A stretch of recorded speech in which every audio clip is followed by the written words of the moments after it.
ಮಕ್ಕಳೇ, ಒಮ್ಮೆ ಹಾಲು ಬ್ರಹ್ಮನನ್ನು ಕುರಿತು ತಪಸ್ಸು ಮಾಡಿತಂತೆ. ಯಾಕೆ ತಪಸ್ಸನ್ನು ಮಾಡಿತು? ತಾನು ಶುಭ್ರವಾಗಿ ಇರ್ತೇನೆ, ನೋಡಲು ತುಂಬ ಸುಂದರ, ಎಲ್ಲರೂ ನನ್ನನ್ನು ಸೇವಿಸುತ್ತಾರೆ, ಗೌರವಿಸುತ್ತಾರೆ, ಪೂಜಿಸುತ್ತಾರೆ. ಹಾಗಿದ್ರೂ ಸಹಿತ ಕೆಲವರು ತನಗೆ ಹುಳಿ ಹಿಂಡುತ್ತಾರಲ್ಲ, ಇದಕ್ಕೆ ಏನು ಪರ್ಯಾಯ ವ್ಯವಸ್ಥೆ? ನನ್ನ ಗೌರವಕ್ಕೆ ಇದು ಕುಂದಾಗುತ್ತದೆ ಎಂಬುದಾಗಿ ಹೇಳಿದಂತೆ. ಆಗ ಬ್ರಹ್ಮದೇವ ಅದಕ್ಕೆ ಕೇಳಿದ, ಹುಳಿಯನ್ನು ಹಿಂಡಿದ ಮೇಲೆ ಏನಾಗುತ್ತೀಯೆ ನೀನು? ಮೊಸರಾಗುತ್ತೀಯೆ. ಅನೇಕ ಜನರು ಸೇವಿಸುತ್ತಾರೆ. ನಿನ್ನ ಜೀವನ ಚಿತ್ರಣದ ಬದಲಾವಣೆ. ಮೂಲ ನೀನೇ ಆಗಿರ್ತೀಯೆ. ನಂತರ ಮಜ್ಜಿಗೆ, ಕಡೆದ ನಂತರದಲ್ಲಿ ಬೆಣ್ಣೆ, ಬೆಣ್ಣೆಯಿಂದ ತುಪ್ಪ.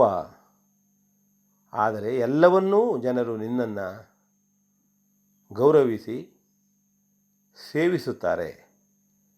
ಮೂಲ ನೀನೇ. ಹಾಗಿದ್ದಾಗ ಜಗತ್ತಿನಾದ್ಯಂತ ನಿನ್ನನ್ನು ಉಪಯೋಗಿಸುತ್ತಾರೆ. ಜಗತ್ತಿನಾದ್ಯಂತ ನಿನ್ನನ್ನು ಜನರು ಬಯಸುತ್ತಾರೆ. ಇದಕ್ಕೆ ನೀನು ಹೆಮ್ಮೆ ಪಡಬೇಕು. ನಿನ್ನ ಜೀವನದ ಸಾರ್ಥಕತೆ ಅಲ್ಲಿದೆ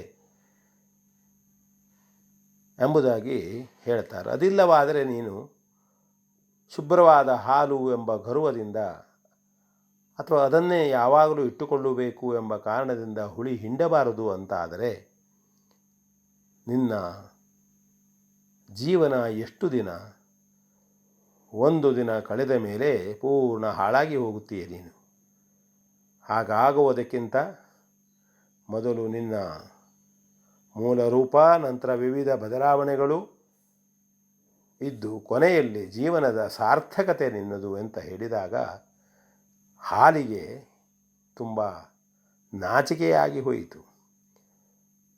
ಬ್ರಹ್ಮದೇವ, ಕ್ಷಮಿಸಬೇಕು ನನ್ನನ್ನು.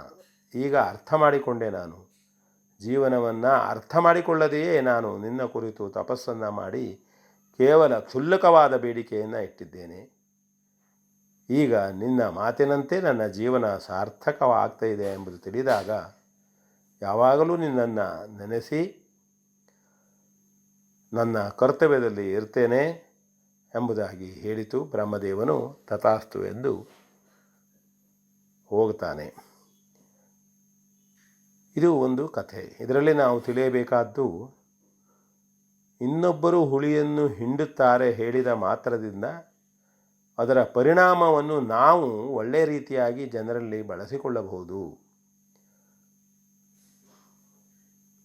ಹಾಗೆ ಬದುಕಬೇಕು. ಬಂದದ್ದನ್ನು ನಾವು ಒಳ್ಳೆಯದಾಗಿ ಸ್ವೀಕರಿಸಬೇಕು. ಒಳ್ಳೆಯದಾಗಿ ಮಾಡಿಕೊಂಡು ಹೋಗುವ ಸಾಧ್ಯತೆ ಇದ್ದಾಗ ಅದಕ್ಕೆ ಸಾರ್ಥಕತೆ ಬರುತ್ತದೆ. ಮುಂದೆ ಜೀವನಕ್ಕೂ ಅದು ಒಳ್ಳೆಯದಾಗ್ತದೆ. ಹೊರತಾಗಿ ಸರಿಯಾಗಿ ವಿವೇಚನೆ ಮಾಡದೆ ನಿರ್ಣಯ ತೆಗೆದುಕೊಳ್ಳುವುದು ಕೂಡ ಸರಿಯಲ್ಲ ಹೇಳ್ತಕ್ಕಂತಹ ನೀತಿ. ವಿ ಎನ್ ಭಾಗವತ್, ಬರಬಳ್ಳಿ.